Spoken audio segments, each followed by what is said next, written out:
It is good to be here tonight. It has been a busy summer, hasn't it? There's one amen. The rest of you have apparently had boring summers. And that's terrible for you. But it's been a busy summer.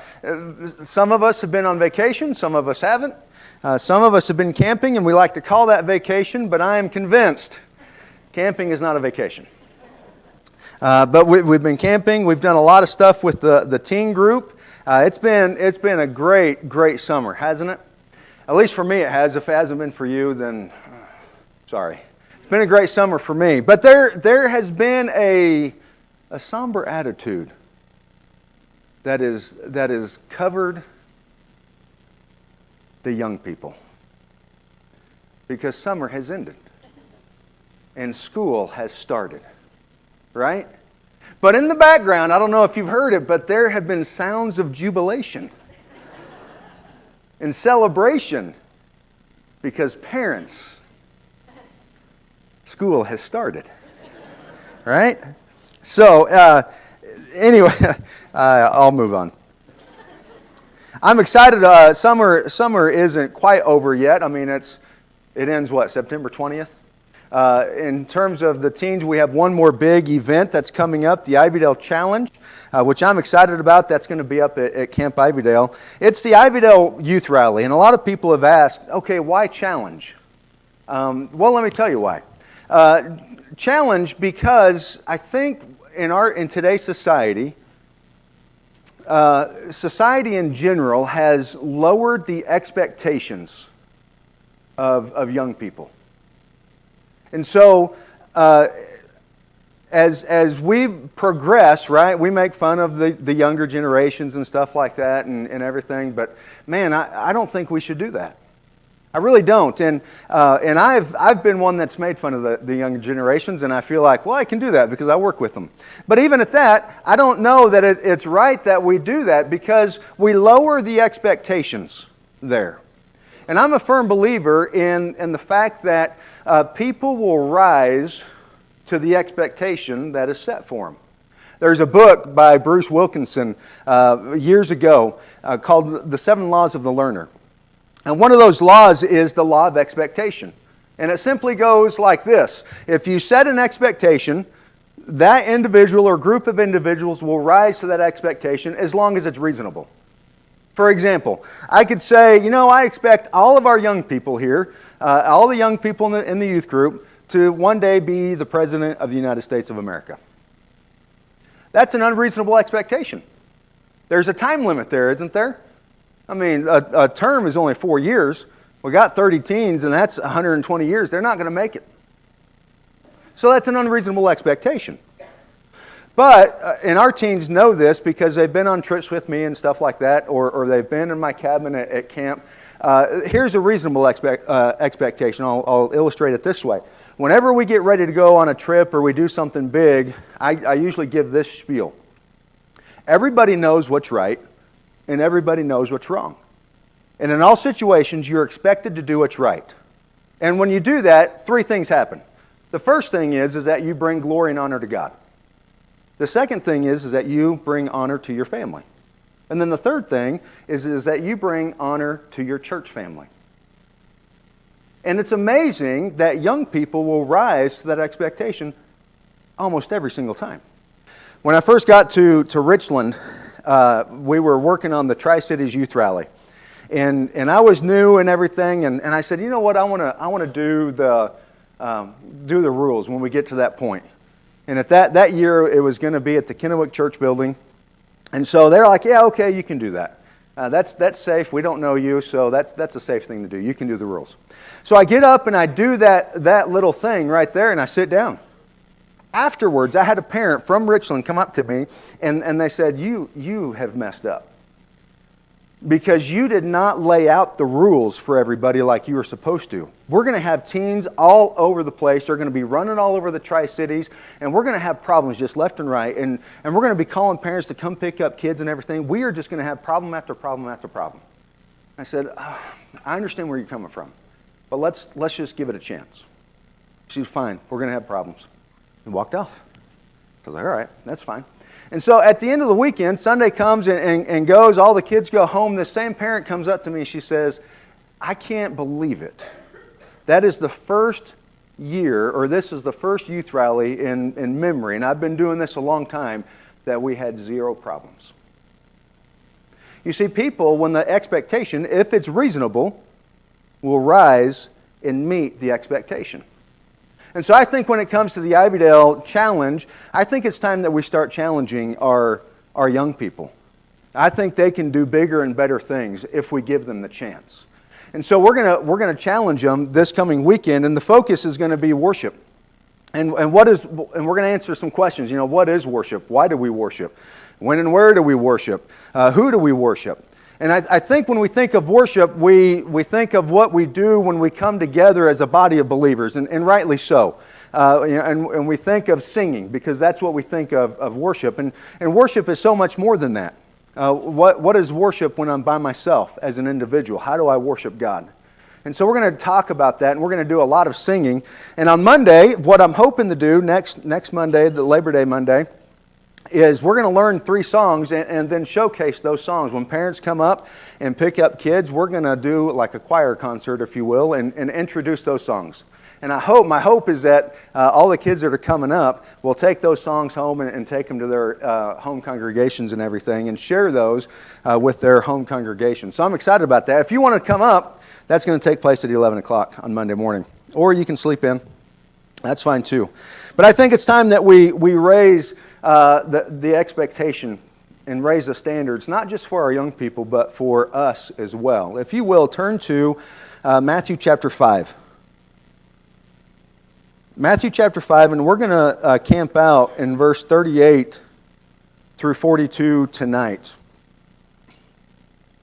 On Wednesday nights in the teen class, we've been, if you look at just 41, and we'll read this in context here in a minute. When you look at verse 41 of chapter 5, and if anyone forces you to go 1 mile, go with him 2 miles. And we've been, in Wednesday nights in the teen class, we've been going over this concept of going the second mile.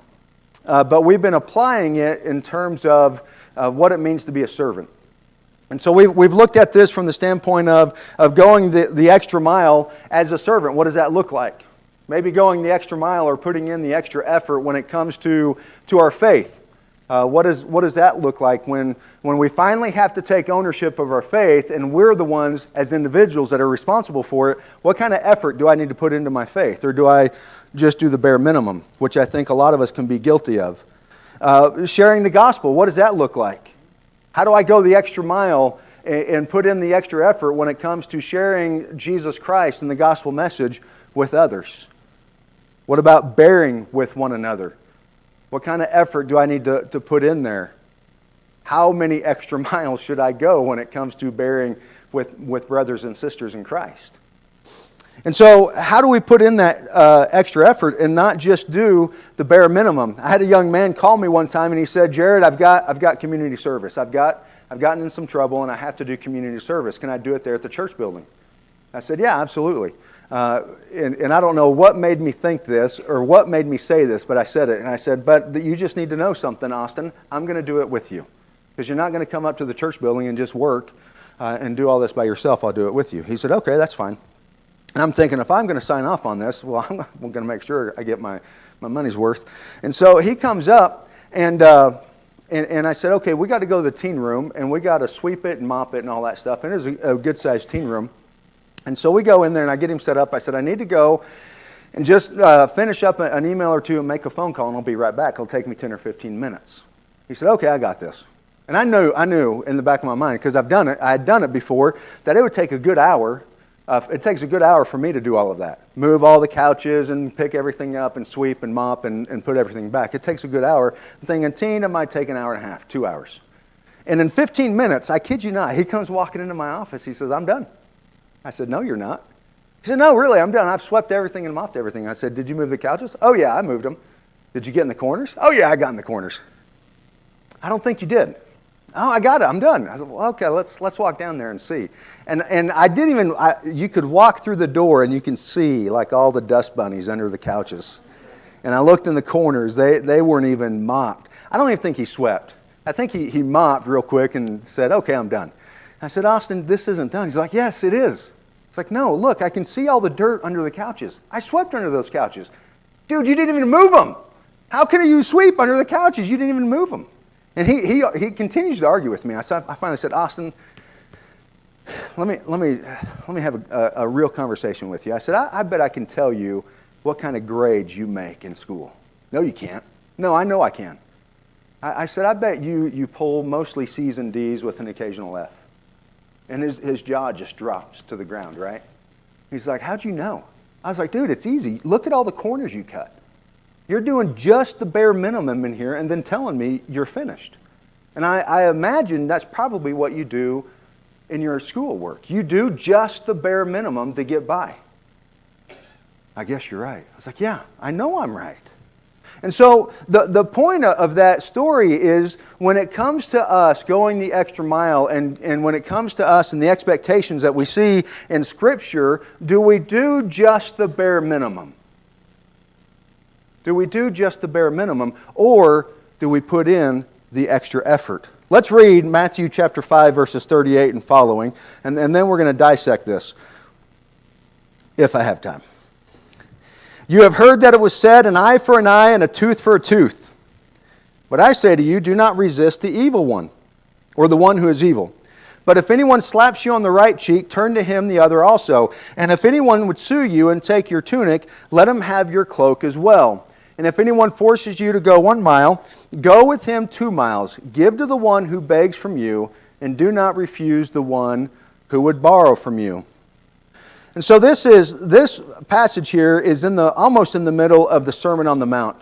And the Sermon on the Mount, if you look at the beginning of chapter 5, seeing the crowds, this is verse 1 in chapter 5, seeing the crowds, he went up on the mountain, and when he sat down, his disciples came to him, and then he opened his mouth and taught them, saying, and he goes into the Beatitudes. And he goes through chapter 5, 6, and 7, which is known as the Sermon on the Mount. And it's as if Jesus, all through the Sermon on the Mount, when he's talking to his disciples, is raising the bar. He's raising the expectation for his disciples. And he goes through all of that, and this is one thing that he talks about. The title heading for mine is retaliation. And so at the very beginning, you have heard that it was said, an eye for an eye and a tooth for a tooth. That's not a new concept. His disciples would know this. 3 times in the Old Testament, once in Exodus, once in Exodus, once in Leviticus, and once in Deuteronomy, this concept of an eye for an eye and a tooth for a tooth comes out. And simply, it means that if I go and I knock out Robert's tooth, then he could come to me and take me to court, and they would say, yeah, you know, Robert, he knocked your tooth out, so you get to knock Jared's tooth out.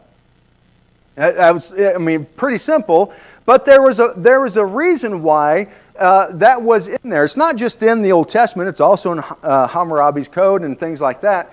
But it was a judicial process to make sure that the retribution wasn't excessive. So if I knock Robert's tooth out and he gets mad at me and chops my leg off, well, that's a little excessive, isn't it?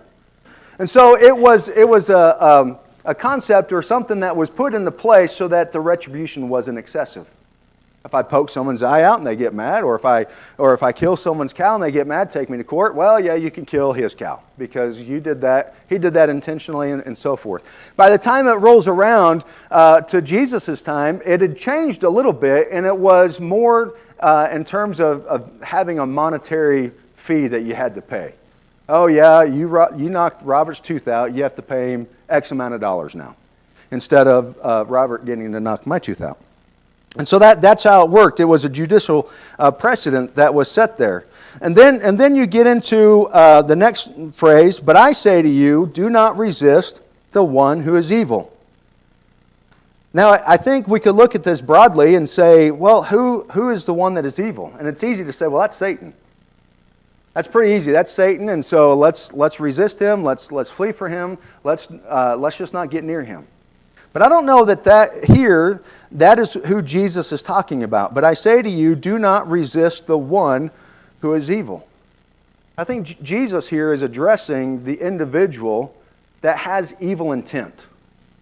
that has an evil intent to harm you or destroy you or take something from you, destroy your property, whatever it may be. And we come across those people where they just have an evil intent and they want to harm you in some way, whether it's physical or emotionally or whatever. They want to steal something or take something from you.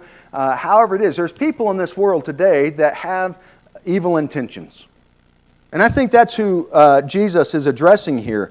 So I say to you, do not resist the evil one. Well, Jesus, why? Why should I not resist the evil one? And he goes through 4 different illustrations on not resisting the evil one. And the first one is this. Where am I at? Here we go. Verse 39, that's where I'm at. Thanks for helping me find my way, folks. If anyone slaps you on the right cheek, turn to him the other also. I can remember as a kid growing up and thinking, what am I going to do if somebody comes up to me and punches me square in the face? And I would always think of this like, okay, I'm going to turn the cheek. And I'm thinking, I don't know that I can do that. That would be hard. Had a friend who went to another church and they had a youth group outing. And somebody else from the high school was there that took issue with my friend. Punched him. My friend turned the cheek, literally turned the cheek, and this guy punched him again and just kept punching him. Waylaid him. Wes, not once did Wes fight back. And I had heard about it. I'm thinking, what was he doing? At least defend yourself. But he didn't. He came to school the next day, and one eye was swollen shut, and his all black eyes, bloodied, bruised. And the guy that did it to him was called in. We all played on the football team together, and he was suspended, kicked off the football team. He could have been charged. He really could have been for what he did. But I don't know that this is what Jesus is talking about here. When it comes to, hey, if someone comes up and punches you square in the face, I think we have liberty to defend ourselves.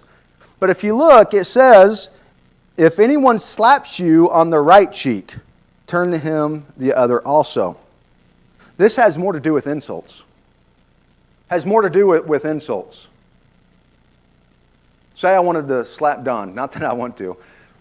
But say I wanted to walk up and slap Don. If I wanted to really insult Don, and we don't think of slapping anymore as insults because that just doesn't happen.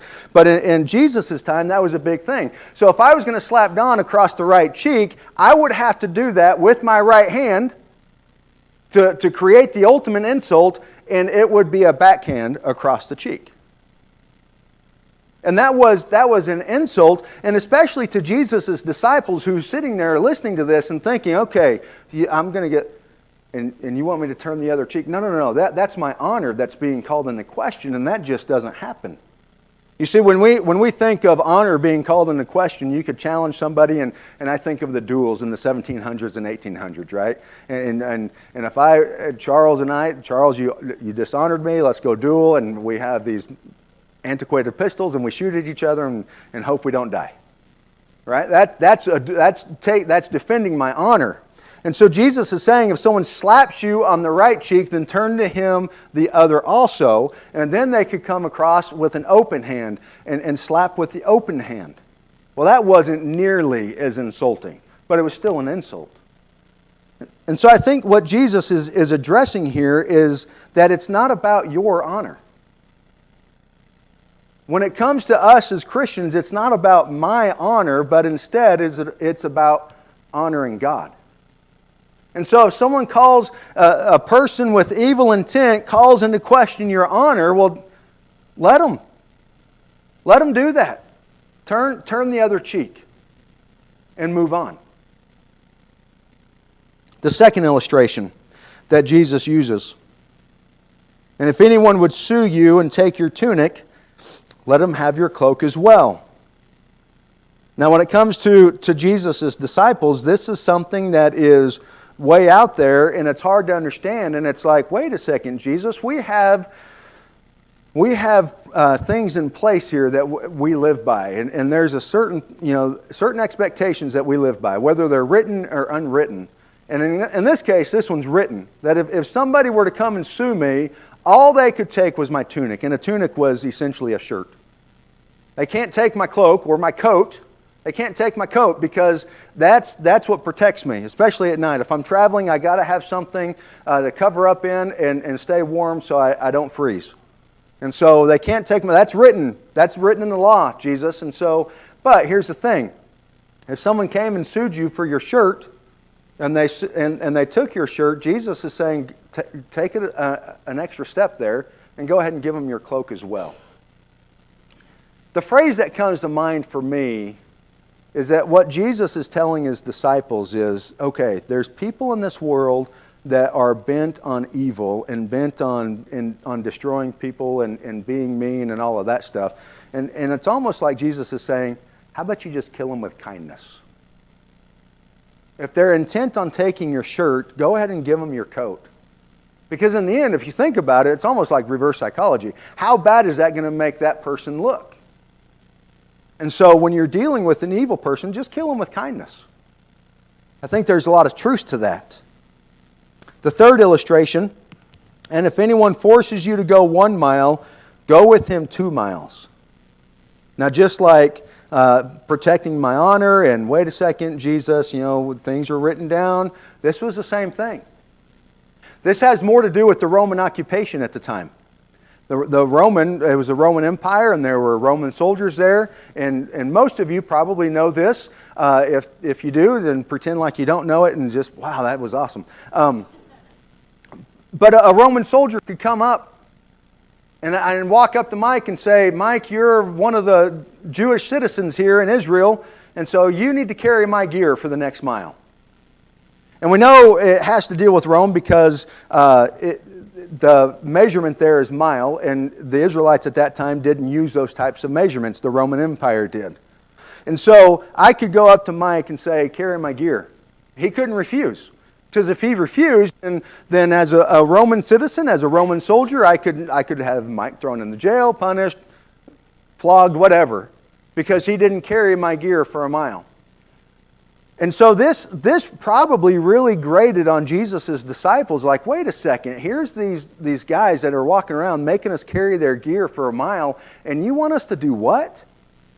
Go an extra mile? Because you know that most people were probably either knew exactly how far a mile was. They could step it off and knew the number of steps, or they knew the landmarks well enough that when they got to a mile, they weren't going another inch, and they would just drop that gear and walk away.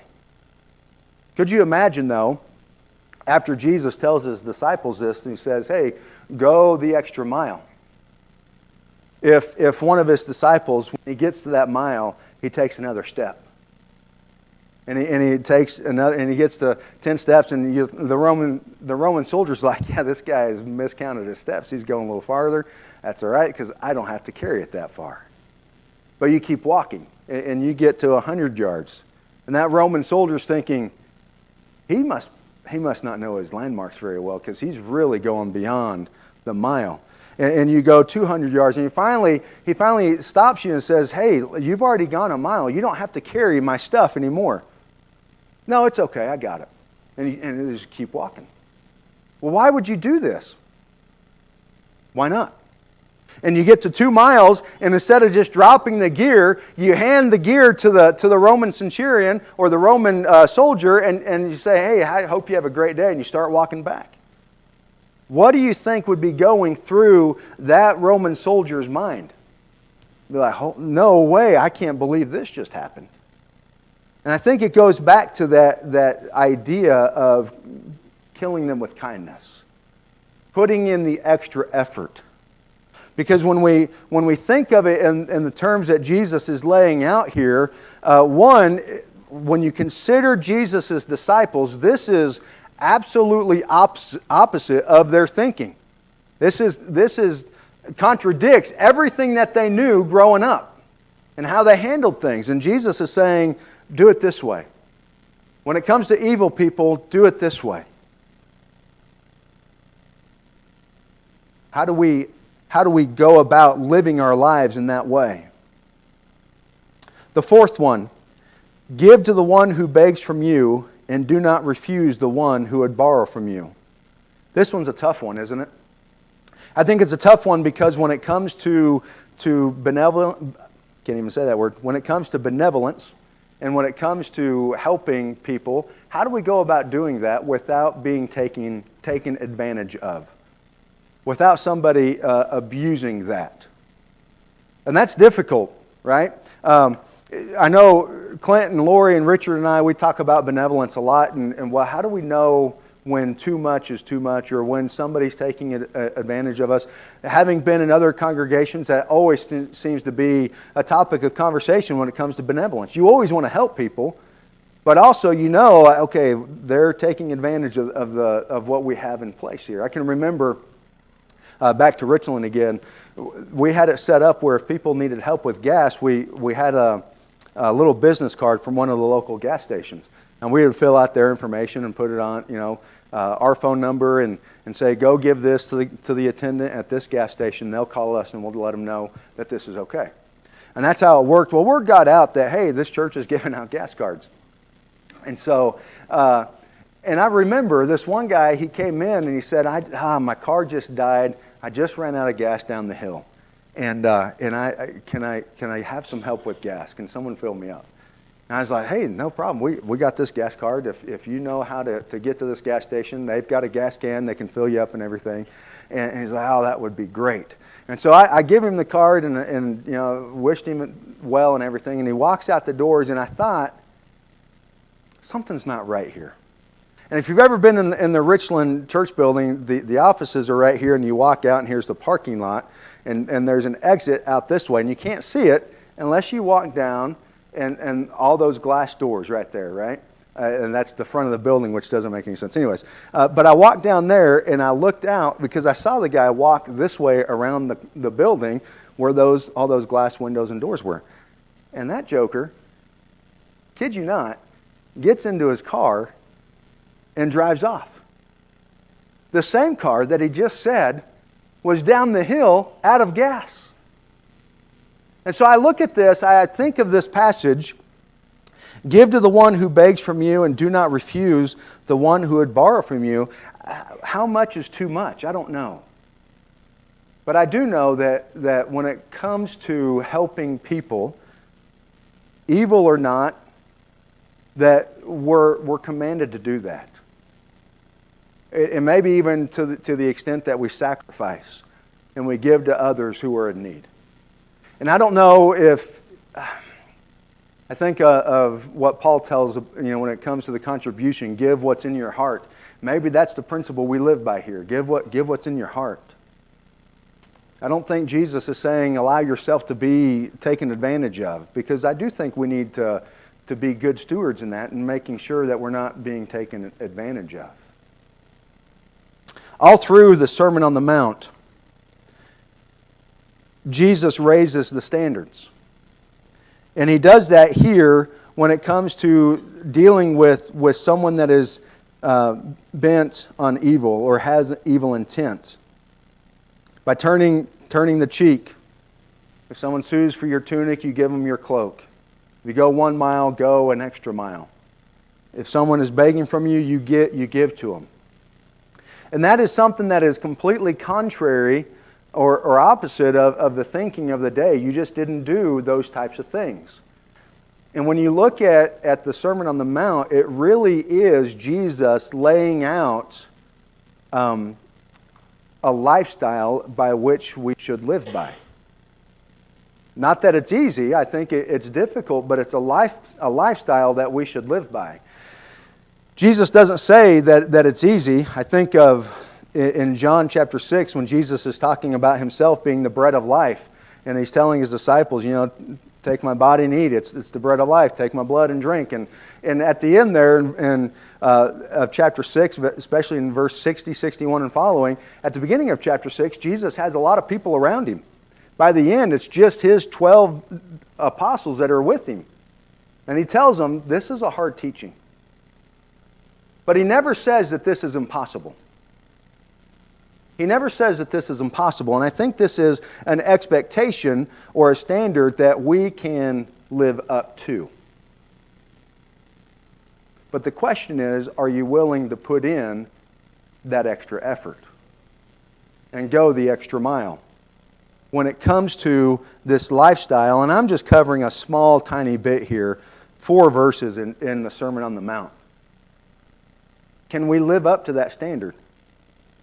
I think we can. Especially when we consider who our example is. And our example is Jesus Christ Himself. And Paul eloquently says in Philippians chapter 2, and he talks about Jesus coming out of heaven and coming to earth. I think of the passage in Hebrews chapter 4, where it says that we have a high priest that understands everything we could ever have gone through, that we can go to.